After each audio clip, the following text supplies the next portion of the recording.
Morning, Tony. Hi. Cup of coffee? No, I don't, but I need to talk to you, okay? Something wrong? Well, it's certainly not right, that's for sure. It's not the baby, is it? No, the baby's fine. Well, go ahead, talk to me. What's the matter? All right. Last night, Frisco had a confrontation with Duke Lavery. And Duke told him that he has found the man that embezzled the money and framed Felicia with the fur coat.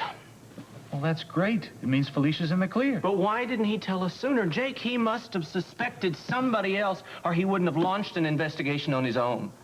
Well, it's better late than never, It Tony. is not. It is better that Frisco didn't get beat up in jail, that he and Felicia didn't get put in the first place. It's better that he didn't lose his career as a police officer. Tony, who is this guy that Duke found? I have no idea. Duke wouldn't give any more information. I wonder why the police didn't call me. On the nose, I'm representing Felicia and Frisco. Anna's not to blame. He hasn't even turned the man in yet. What the hell is he waiting for? I don't know. It's a very good question. It's one I'm prepared to answer, gentlemen. Where would you like me to start?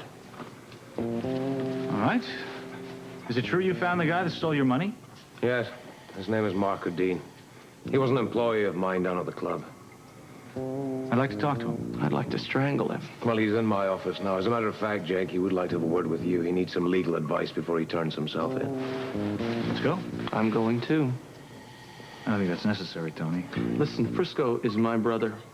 And what this man did affected our family. So I want to hear what the hell he has to say for himself, all right? I think we should let Tony come, Jake. I think you have a right to meet the man who framed your brother's wife. Let's go.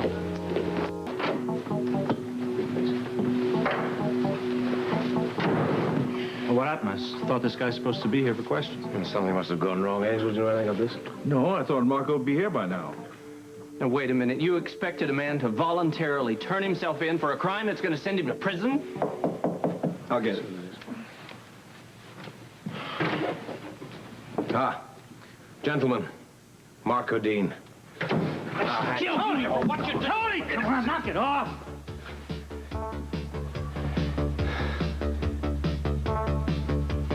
Tony, you either cool down or you get the hell out. I think we can continue, Marco. Why don't you tell us exactly what happened? Well, I guess you could say I had my eye on Felicia for a long time. She's married. Tony, Go on, Marco.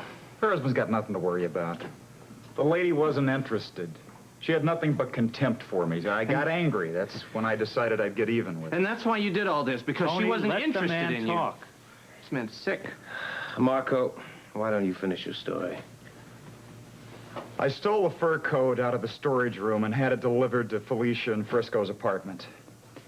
Then I stole the money out of the deposit envelope before it was delivered to the bank. I knew everybody would think that Felicia had taken the money in the fur. Why didn't you come forward sooner? Marco didn't come forward on his own. Duke conducted his own investigation when this whole thing started. Why didn't you tell the police that you suspected another man? Anna Devane was aware. She wanted me to cooperate, but I couldn't until I knew all of the facts. I only found out the truth about Marco yesterday. A little too late, wouldn't you say? Maybe we should be grateful that he found out the truth at all. You know, I don't really care as long as this man's story holds up in court, and I want the charges dropped against my brother and his wife. That is what we all want, Tony. And maybe Frisco will be reinstated as a policeman. I understand you're looking for a lawyer. Yeah, I need one. Well, I won't represent you, but you might call Brett Madison. He's good. I'll call him. And do me a favor, ask him to come over as soon as he can. I want to bring Marco over to Anna for questions. His lawyer should be present. Jake, why are you helping this creep get a lawyer? Tony, the man confessed.